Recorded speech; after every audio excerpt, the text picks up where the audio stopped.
Alright, what's up YouTube? I'm back making second, this is my second video. Well, really it's not my third, but the first one had got deleted. I'm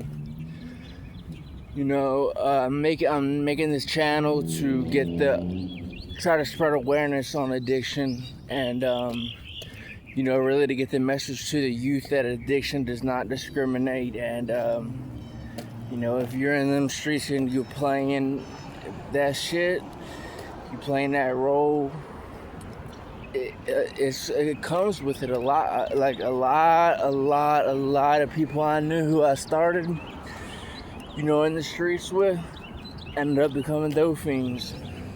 In the city of Baltimore, is very, very prevalent, because like most people who are out there on the block serving dope are on perks.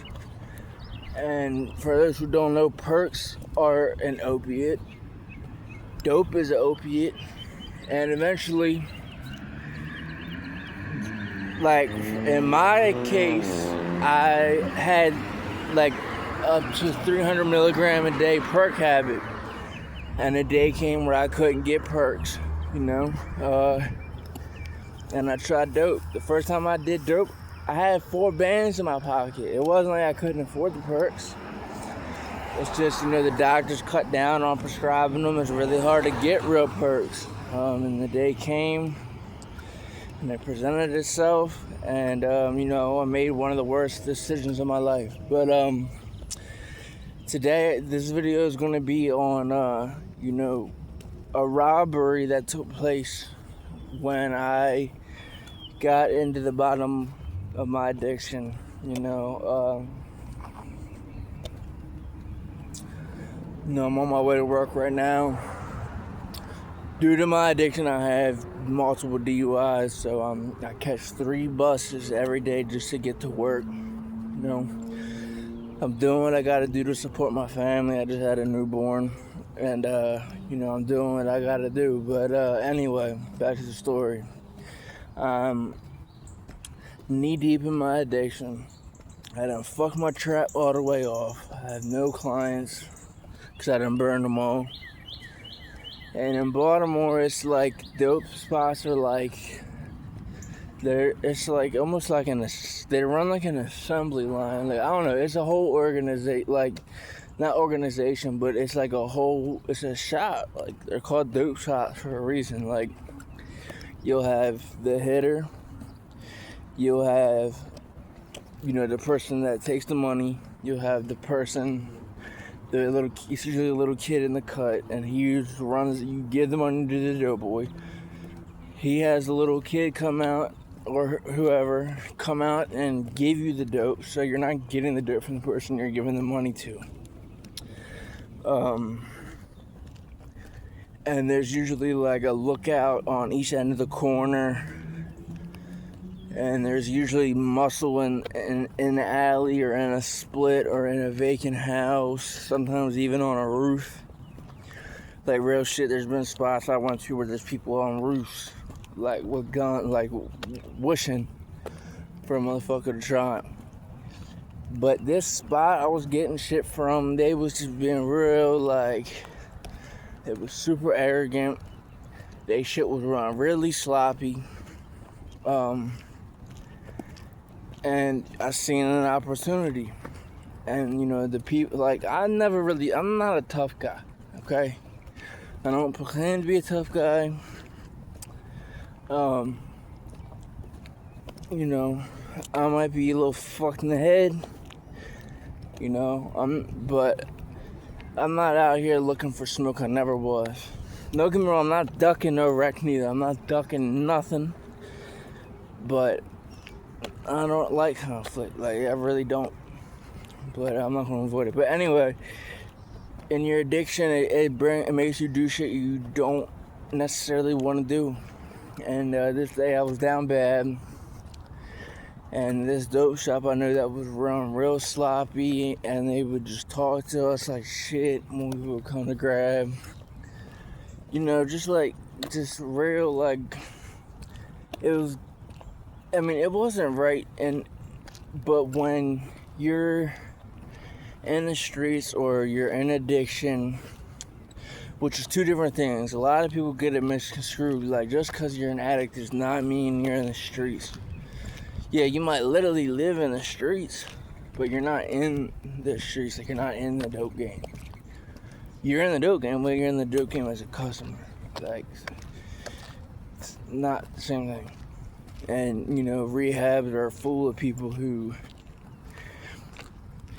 I'm not even going to get into that. I can make a whole video on that, and I will make videos on rehabs in the future. But, okay, so...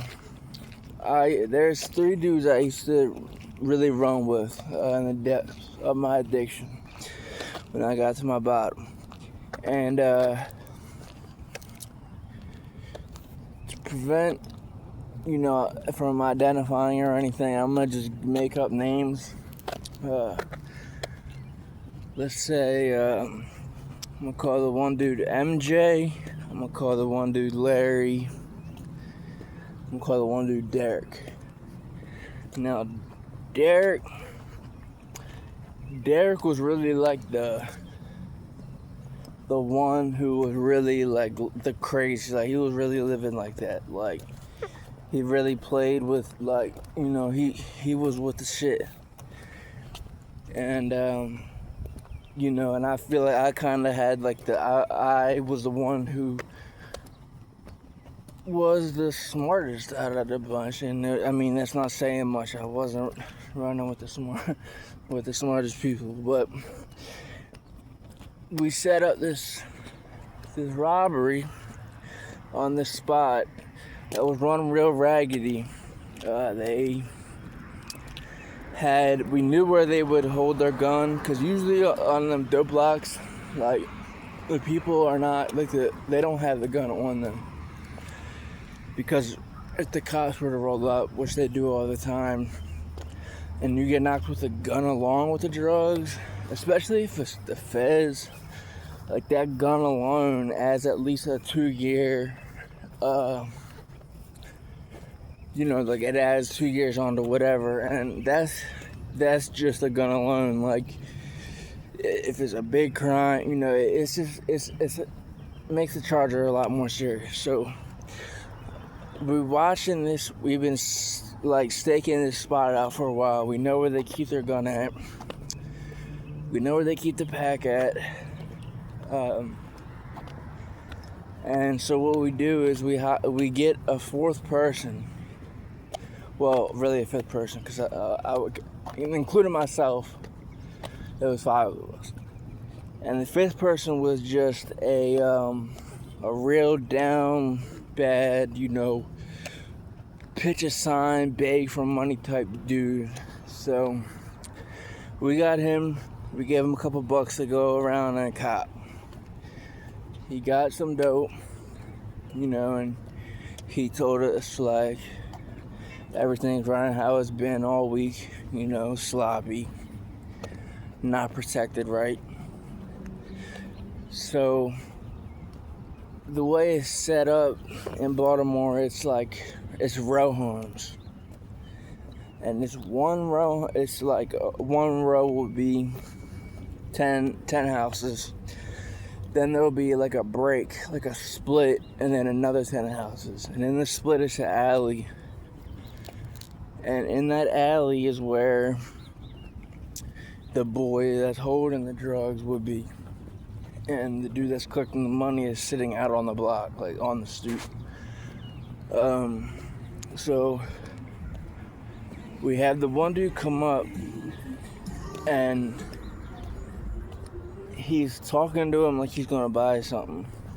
The dude sitting on the stoop. And the dude in the alley, and a lot of times these people are getting high too, like I said. The dude in the alley is slipping. He's on his phone, he's looking down, whatever. So we come up, as the dude's being, as the dude on the block, the main dude is being, what's the word? Like, he's being, I don't know, he's being distracted, that's what I'm trying to say.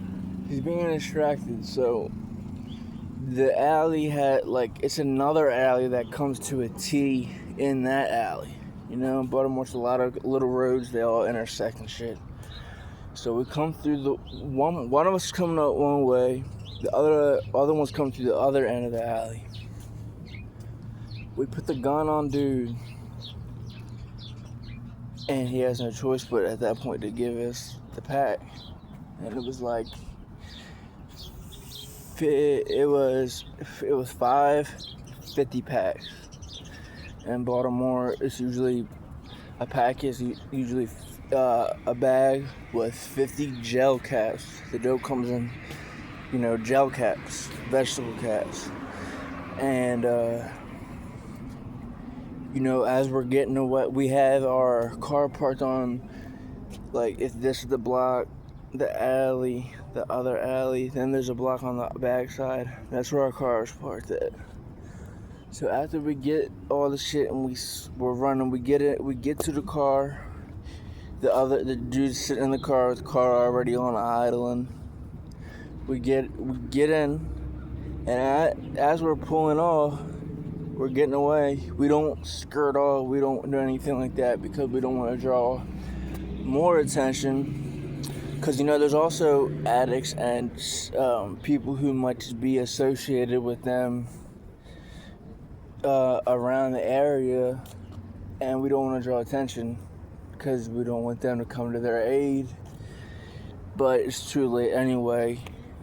We've already been spotted. They are, I don't know who these people were, but I'm sitting in the back right seat behind the passenger, and as we're pulling off, we take a right. We're going the opposite way. Like, the dope spot was 2 blocks over, so we went up and then we took a right, so we're going the opposite way, and the back windshield gets blown out, and the bullet comes flying through, literally right between, because it's a full car, the bullet comes right between me and the dude in the middle. It literally hits the radio in the front. Antifreeze is spilling out from underneath the car. Like, I don't know how the bullet just somehow missed, like, you know, the engine and the main parts of the vehicle. You know, and that was just like crazy. Like, that was a crazy time. You know, I'm blessed to survive that. And then that was kind of not much detail, but, you know, I'm still getting new to this, and that was a rough story. Going into work right now, I'm already late, but you know, I just needed to get a video out and just show to where the depths of addiction will take you. I have a lot more stories coming, you know, and in the future they will be better. The quality will be better. They'll be more detailed. I'm still very new to this. I'm not used to speaking on camera. None of that. But alright, I'm at work now. It's time to go punch in to get that bag. Stay up, stay blessed, stay free.